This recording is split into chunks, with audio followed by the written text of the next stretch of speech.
Well, hello there. I do hope you're all well. Well, it's been a very, very interesting, say, 2 weeks or so. It all started with the Owen Paterson debacle, which was sort of like a bit of an undercurrent. Well, now that bit of an undercurrent seems to be just ever so quickly turning into a tsunami, doesn't it?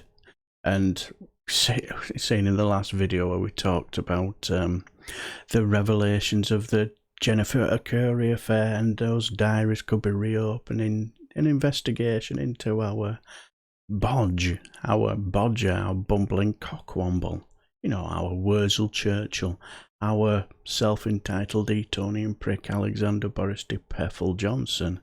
And I like I spoke at the end where we said that people in the Conservative Party clearly are on manoeuvres. And in this article, it goes, this one here, it says 10 days that turned Boris Johnson from election winner into political liability. And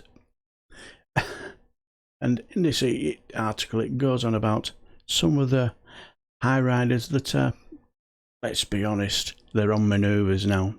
They're very much distancing themselves from this absolute cockwomble here. Everybody's in masks. This man, oh, look at me, I'm Bodge. Oh, fuck not. But anyway, this is, it says here, ceaseless scandals, not least the latest Jennifer Curry revelations, have got leadership rivals circling and Labour upbeat at last. And this is again by Toby Helm and Michael Savage. I read this on Sunday and it was quite an interesting piece. Where it says, 2 weeks ago it was difficult to find a single Labour MP who genuinely thought that their party was in with a chance of winning the next election. The mood was one of quiet resignation at the prospect of a fifth consecutive defeat. The media had also largely written off Keir Starmer. A fortnight of Tory stories later, with Boris Johnson having been at the centre of many of them, it all looks very different. Everything we said prior to the Owen Paterson fiasco appeared to be dying in a giant void, said the shadow cabinet member Charlie Faulkner. Now the goal for Labour is standing open and unguarded. Suddenly, it seems like everybody in the media is after stories about how terrible this government is. I think, if I'm honest, I think there's a little bit of, how can I put it? Putting our bodge in his place. It's no surprise that his behaviour is the way it is. He's a journalist. They're bound to know what type of person he is. So this sudden surprise that this clown is just an absolute moron shouldn't be a surprise to them. I think it's a little bit to do with the budget, saying we're going to pay for all these wonderful shiny new things, and these people who have all the money thinking, well, who's going to pay for that? Hope you're not expecting me to pay for all that. We better put him in his place. Anyway, that's what my thoughts are.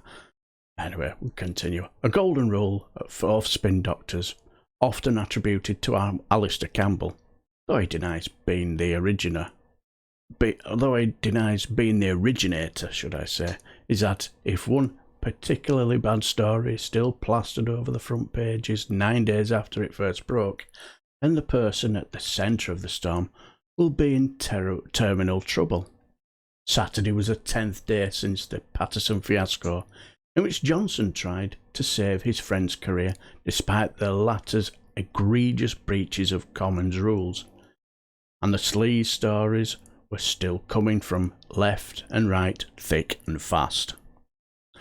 The Guardian front page headline was, PM's holiday villa link at Goldman's tax evasion.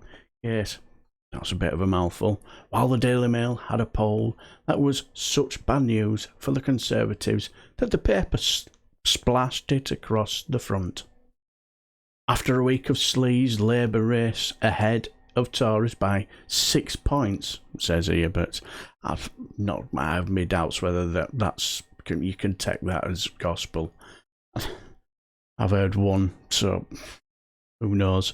But the Mail said, embarrassingly for Johnson, this was all on the concluding weekend of the COP26 climate summit, at which he had hoped to pose as a global saviour, and from what I've been hearing, he's basically been just trying to put lipstick on a pig.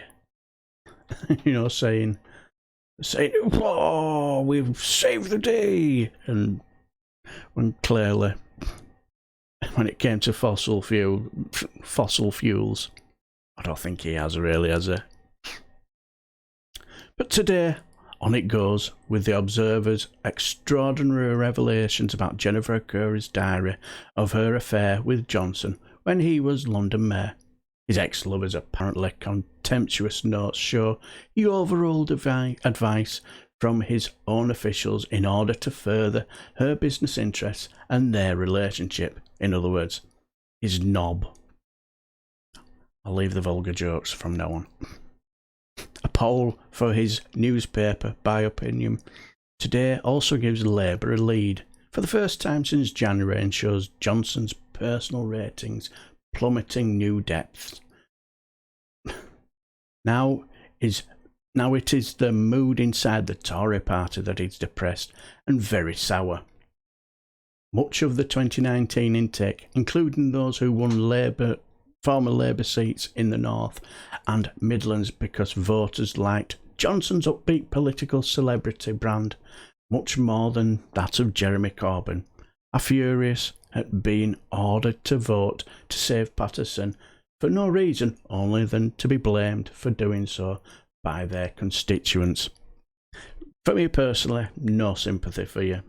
You put your eggs in one basket with a serial liar, philanderer and charlatan whose only long-term goal is to get through the day and do whatever he thinks is best for our bodge, then he'll shaft you no matter what, because as people, I can't remember, some Telegraph former colleague said, he shafts everybody he comes into contact with, so no sympathy for you. And it can't be any surprise, can it? Anyway, frustration at the government's antics extends right across the Conservative parliamentary party. A Tory MP who won his seat in 2010 said, our intake is also pretty pissed off with him because he recently promoted the 2019 intake to jobs ahead of us because they were from the red wall seats. When we had been waiting for years, and now this, we are not a happy united team. Oh dear. Asked on Saturday how bad it was for the Prime Minister and if Johnson might be on the way out, a former Cabinet Minister put it this way: it is bad. It is certainly the worst crisis he has faced, but it's not unrecoverable. What Johnson needs to do, he says, was put time into rebuilding personal relationships with his MPs, something he's not very good at. Yes, because it's very hard to be relatable to people when you are only out for yourself, innit, really?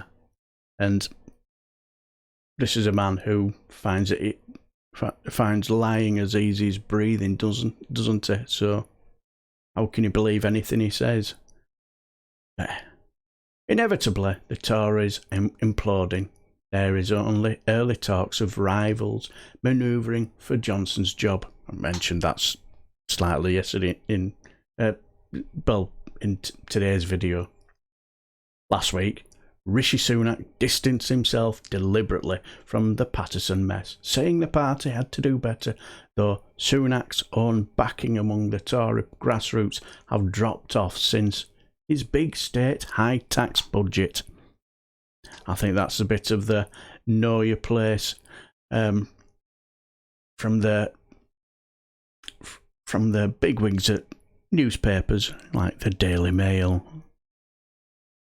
From the right, supporters of the Foreign Secretary, Liz Truss, are said to be out in the field canvassing away. They are not very subtle, says one senior Tory, who had seen some lobbying firsthand. Other names seen as potentially interested and possibly in the frame of if things get even worse for Johnson are Jeremy Hunt and the extra chief whip Mark Harper.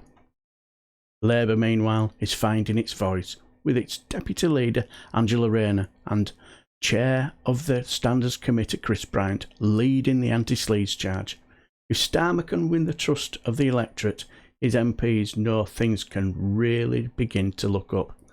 Keir now needs to take the ball and run with it, says one front bencher, should I say.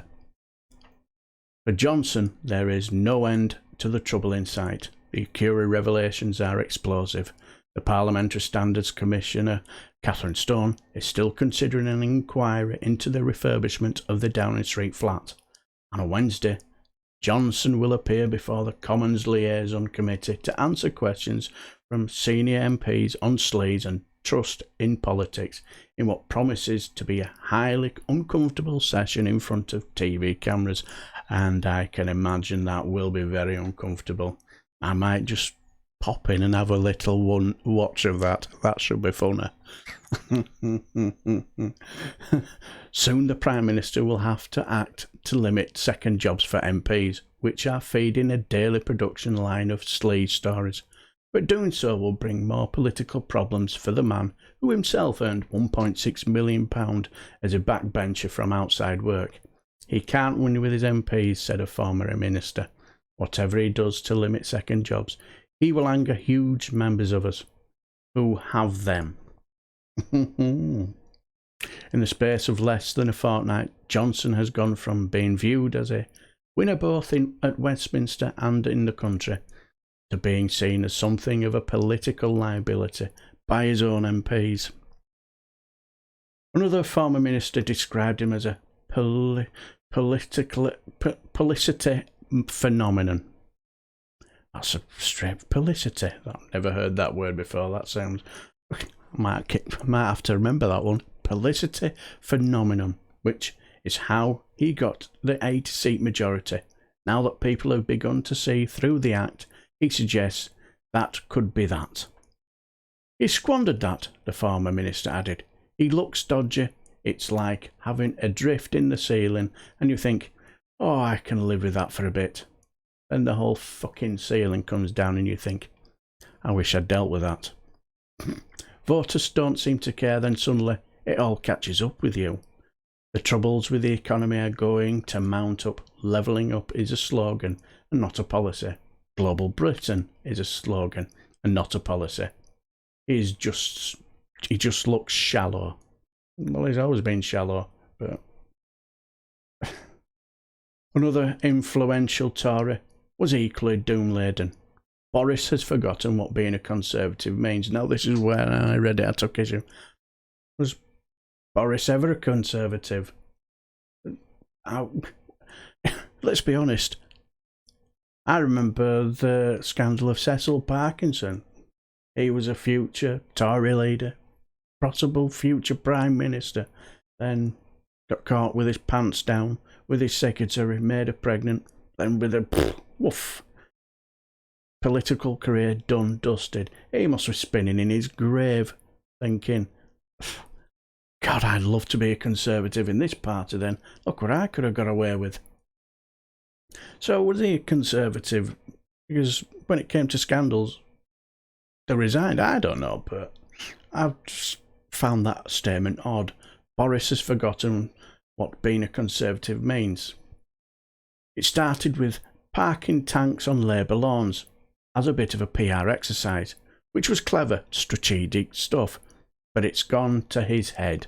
He's bought into his own PR, and he's now a leader that's lost his way and forgotten the sound Conservative principles that got him elected as a party leader in the first place. That, combined with his seeming inability to put a strong team of advisors around him, or to empower ministers to go out and deliver for him, as they all want to, and you've got a toxic mix of havoc and shambles in number 10 that will drive this country into the ground if MPs don't start doing something about it. Well, let's be honest here. There's what you're reading there about him, there's nothing to be surprised about. I remember moons ago, I still remember that day, I think I were on a holiday in Wales and he'd just done his stint on Have I Got News For You, which you saw this bumbling clown as a Conservative MP, and I remember saying, God, can you imagine that guy as Prime Minister? Now that would be funny. And the reason why I still talk about it, because I think to myself, what the fuck were I thinking? The man's a bumbling idiot, and then you get to see the interviews with Eddie Mair, especially the first one where he called him a nasty piece of work with the Darius Guppy affair, and he was right. He just showed him up for what he was, a narcissistic, nasty piece of work who, let's be honest, due to his own entitlement, doesn't like people saying no to him. So it doesn't, for me, it doesn't really matter what type of advisors you put around him.